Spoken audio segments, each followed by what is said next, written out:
Hello my dear friends, कैसे हो सभी। उम्मीद करते हैं बहुत ही अच्छे होंगे, स्वस्थ होंगे और आपकी तैयारी भी अच्छे से चल रही होगी। फ्रेंड्स, हम यहाँ पर आपके लिए डेली आरआरबी ग्रुप डी की जीके जीएस की क्लास को, क्वेश्चंस को डिस्कस करते हैं। मोस्ट इंपॉर्टेंट क्वेश्चंस को, पीवाईक्यूज को और कुछ एक्सपेक्टेड क्वेश्चंस को जो नए पैटर्न के साथ आजकल रेलवे पूछता है, उन्हीं क्वेश्चंस को हम आपके साथ यहाँ पर डिस्कस करते हैं। डेली हमारी डेली क्लास होती है। तो साथियों, जो भी हमारे साथी चैनल पर पहली बार आते हैं, कृपया चैनल को सब्सक्राइब कर लें ताकि ऐसी ही इंफॉर्मेटिव वीडियोज और क्लासेस आपको मिलती रहें। तो चलिए आज की क्लास को शुरू करते हैं। आज का आपका क्वेश्चन नंबर फर्स्ट, प्राचीन काल में कलिंग का महान शासक कौन था। जो कलिंग का महान शासक प्राचीन काल में कौन हुआ करता था?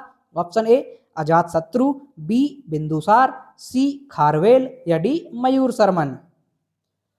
तो फ्रेंड्स, यहां पर सही जवाब है ऑप्शन नंबर सी, खारवेल। जो खारवेल था वो प्राचीन काल में कलिंग का महान शासक हुआ करता था। ऑप्शन आपका यहाँ पर सी सही होता है।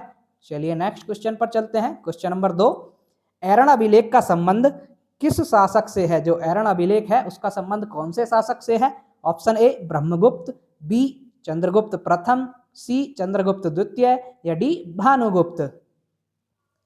तो साथियों, ऐरण अभिलेख जो है उसका संबंध है आपका भानुगुप्त से। ऐरण अभिलेख का संबंध भानुगुप्त से है। ऑप्शन आपका यहाँ पर डी सही हो जाएगा। चलिए नेक्स्ट क्वेश्चन पर चलते हैं। क्वेश्चन नंबर 3, उस शासक का क्या नाम था जिसने विजय स्तंभ का निर्माण करवाया था? यानी कि विजय स्तंभ का निर्माण कौन से शासक ने करवाया था, ये सीधा सीधा ये पूछा गया आपसे। Option A Rana Kumbha, B Rana Sanga, C Rana Ratan Singh या डी राणा हम्मीर। तो फ्रेंड्स, इसका सही जवाब है option number A Rana Kumbha. जो राणा कुंभा था उसने विजय स्तंभ का निर्माण करवाया था। ऑप्शन आपका यहाँ पर ए सही होता है। चलिए नेक्स्ट पे चलते हैं। क्वेश्चन नंबर 4, निम्न शहरों में से किसमें लिंगराज मंदिर अवस्थित है? यानी कि लिंगराज मंदिर कहाँ पर स्थित है? Option A Bhubaneswar, B Bijapur, C Kolkata या डी श्रवणबेल गोला। तो साथियों, जो लिंगराज मंदिर है वो आपका भुवनेश्वर शहर में स्थित है। ऑप्शन आपका यहाँ पर ए सही हो जाएगा, भुवनेश्वर में स्थित है। चलिए नेक्स्ट क्वेश्चन आपका, क्वेश्चन नंबर 5, लाख बक्स के नाम से जाने जाना वाला भारतीय शासक कौन था? यानी कि लाख बक्स के नाम से किस शासक को जाना जाता था? Option A Babur, B Akbar, C Qutubuddin Aibak या डी इल्तुतमिश। तो फ्रेंड्स, यहां पर सही जवाब है option number C, Qutubuddin Aibak. जो कुतुबुद्दीन ऐबक था उसको लाख बक्स के नाम से जाना जाता था। ऑप्शन आपका यहाँ पर सी सही होता है। चलिए जी, आपका next question, question number 6, Aurangzeb द्वारा चलाए जिहाद का अर्थ था। जो औरंगजेब ने जिहाद चलाया था उसका अर्थ क्या होता था? ऑप्शन ए दार उल हर्ब, बी दार उल इस्लाम या सी पवित्र युद्ध या डी जजिया। तो साथियों, जो औरंगजेब ने जिहाद का नारा दिया था, वो युद्ध में जिहाद जो चलाया था उसका अर्थ होता था दार उल इस्लाम। दार उल इस्लाम जिहाद का अर्थ होता था। ऑप्शन आपका यहाँ पर बी राइट होता है। चलिए नेक्स्ट क्वेश्चन पर चलते हैं। क्वेश्चन नंबर 7, नील कृषकों की दुर्दशा पर लिखी गई पुस्तक नील दर्पण के लेखक कौन थे? यानी कि नील दर्पण के लेखक कौन है, ये पूछा आपसे। Option A Bankim Chandra Chatterjee, B Dinabandhu Mitra, C Sarat Chandra Chatterjee या डी रविंद्रनाथ ठाकुर। तो साथियों, यहां पर आपका सही जवाब है ऑप्शन नंबर बी, दीनबंधु मित्र। जो दीनबंधु मित्र हैं उन्होंने नील दर्पण पुस्तक को लिखा था। यानी कि नील दर्पण पुस्तक के लेखक दीनबंधु मित्र हैं। ऑप्शन आपका यहाँ पर बी सही हो जाएगा। चलिए जी नेक्स्ट पे चलते हैं। Question number 8, British house of Commons का चुनाव जिस प्रथम भारतीय ने लड़ा था वह थे। जो ब्रिटिश हाउस ऑफ कॉमन्स था उसका चुनाव जो प्रथम भारतीय थे, हमारा प्रथम भारतीय थे, वो कौन थे जिसने पहली बार वो ब्रिटिश हाउस ऑफ कॉमन्स का चुनाव लड़ा था? ऑप्शन ए दादा भाई नौरोजी, बी गोपाल कृष्ण गोखले, सी फिरोज शाह मेहता या डी डब्ल्यू.सी. बनर्जी। तो साथियों, वो थे आपके दादा भाई नौरोजी, जिन्हें ग्रेट ओल्ड मैन कहा जाता है। ऑप्शन आपका यहाँ पर ए सही हो जाएगा। चलिए जी नेक्स्ट पे चलते हैं। क्वेश्चन नंबर 9, जलियांवाला बाग के नरसंहार के समय भारत का वायसराय कौन था? यानी कि जलियांवाला बाग हत्याकांड हुआ था, नरसंहार हुआ था, उस समय भारत का वायसराय कौन था? Option A Lord Canning, B Lord Ripon, C Lord Curzon या डी लॉर्ड चैम्सफोर्ड। तो साथियों, जलियांवाला बाग हत्याकांड के समय जो भारत का वायसराय था वो था लॉर्ड चैम्सफोर्ड।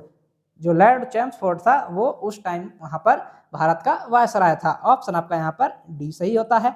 चलिए जी नेक्स्ट पे चलते हैं। Question number 10, the wheels of history नामक पुस्तक के लेखक कौन है? जो व्हील्स ऑफ हिस्ट्री है, ये पुस्तक का लेखक कौन है, किसने लिखी है इस पुस्तक को? Option A Rajendra Prasad, B Ram Manohar Lohia, C Mansoor Alam या डी मोहम्मद अली जिन्ना।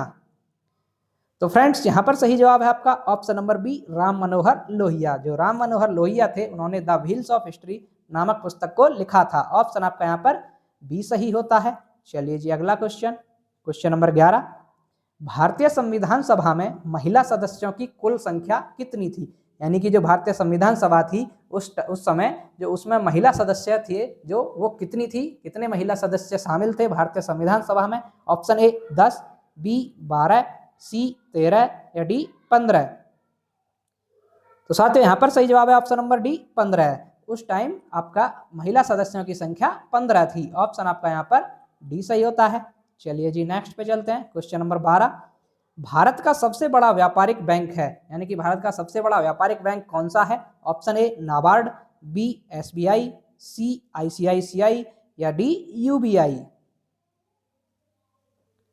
तो फ्रेंड्स यहाँ पर सही जवाब है ऑप्शन नंबर बी एसबीआई। जो स्टेट बैंक ऑफ इंडिया है वो भारत का सबसे बड़ा व्यापारिक बैंक है। ऑप्शन आपका यहाँ पर बी राइट होता है। चलिए जी आपका अगला क्वेश्चन, क्वेश्चन नंबर 13, सब्जी उत्पादन में भारत का विश्व में कौन सा स्थान है? ऑप्शन ए पहला, बी दूसरा, सी तीसरा या डी चौथा। तो फ्रेंड्स यहाँ पर सही जवाब है ऑप्शन नंबर बी दूसरा। जो सब्जी उत्पादन में भारत का विश्व में स्थान है वो है दूसरा, यानी कि दूसरे नंबर पर भारत सब्जी का उत्पादन करता है वर्ल्ड में। ऑप्शन आपका यहाँ पर बी सही होता है। चलिए नेक्स्ट पे चलते हैं, क्वेश्चन नंबर 14, दक्षिण पूर्व रेलवे का मुख्यालय कहाँ स्थित है? दक्षिण पूर्व रेलवे जो है एसईआर, साउथ ईस्टर्न रेलवे, उसका मुख्यालय कहाँ पर है? Option A Bilaspur, B Secunderabad, C Kolkata या डी भुवनेश्वर। तो साथियों यहाँ पर सही जवाब है आपका ऑप्शन नंबर सी कोलकाता। ये आपका कोलकाता में स्थित है। साउथ ईस्टर्न रेलवे का मुख्यालय आपका कोलकाता में है, कोलकाता शहर में स्थित है। ऑप्शन आपका यहाँ पर सी सही होता है। चलिए जी नेक्स्ट क्वेश्चन पे चलते हैं, क्वेश्चन नंबर 15, निम्न में से किस महाद्वीप को अंध महाद्वीप के उपनाम से भी जाना जाता है? यानी कि ऐसा कौन सा महाद्वीप है जिसको अंध महाद्वीप के नाम से भी जाना जाता है? Option A Asia, B Europe, C Africa या डी ऑस्ट्रेलिया। तो फ्रेंड्स वो है आपका अफ्रीका। जो अफ्रीका महाद्वीप है उसको अंध महाद्वीप के नाम से भी जाना जाता है। ऑप्शन आपका यहाँ पर सी सही होता है जी। चलिए नेक्स्ट क्वेश्चन पे चलते हैं, क्वेश्चन नंबर 16, भारत के किस राज्य में गारो खासी पर्वत श्रेणी स्थित है? यानी कि जो गारो खासी पर्वत श्रेणियां हैं ये कौन से राज्य में स्थित हैं? Option A Orissa, B Meghalaya, C Mizoram या डी सिक्किम। तो साथियों गारो खासी जो पर्वत श्रेणियां हैं वो आपका मेघालय राज्य में स्थित हैं। आपकी मेघालय में स्थित हैं गारो खासी की पहाड़ियां। यहीं पर आपकी चेरापूंजी है जो सबसे अधिक बारिश होती है। गारो खासी की पहाड़ियों में चेरापूंजी स्थित है। ऑप्शन आपका यहाँ पर बी सही होता है। चलिए नेक्स्ट पे चलते हैं, question number 17, sorry friends question number 17 पे चलते हैं। अपना 17वां क्वेश्चन, तुलवुल परियोजना किस नदी पर स्थित है? यानी कि तुलवुल परियोजना है वो कौन सी नदी पर है? Option A Sutlej, B Jhelum, C Ravi या डी व्यास। तो फ्रेंड्स यहाँ पर सही जवाब है ऑप्शन नंबर बी झेलम। जो तुलवुल परियोजना है वो आपकी झेलम नदी पर स्थित है। ऑप्शन आपका यहाँ पर बी सही हो जाएगा। चलिए जी अगला क्वेश्चन, क्वेश्चन नंबर 18, टोडा जनजाति मुख्यतः कहाँ निवास करती है? जो टोडा जनजाति है ये कहाँ पर निवास करती है पूछा गया, सबसे ज्यादा कहाँ पर निवास करती है? Option A Assam, B Kashmir Jammu Kashmir, C Tamil Nadu या डी राजस्थान। तो साथियों यहाँ पर आपका सही जवाब है ऑप्शन नंबर सी तमिलनाडु में। जो टोडा जनजाति है वो आपकी तमिलनाडु राज्य में सब मुख्यतः निवास करती है।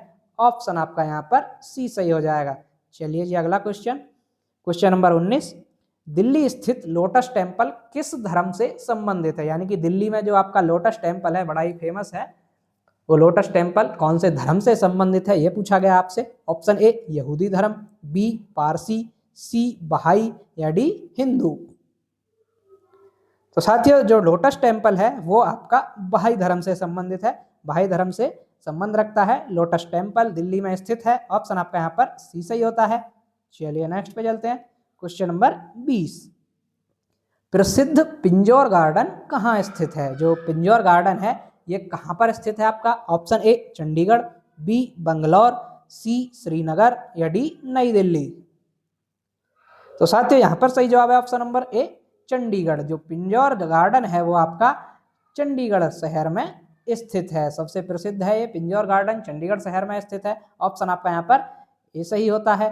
तो फ्रेंड्स ये थी हमारी आज की क्लास। आपको क्लास कैसी लगी कमेंट करके बताएं। जो भी साथी चैनल पर पहली बार आए हैं कृपया चैनल को सब्सक्राइब कर लें ताकि ऐसी ही इंफॉर्मेटिव वीडियोज और क्लासेस आपको डेली मिलती रहें। तो चलिए मिलते हैं नेक्स्ट वीडियो में, तब तक के लिए धन्यवाद।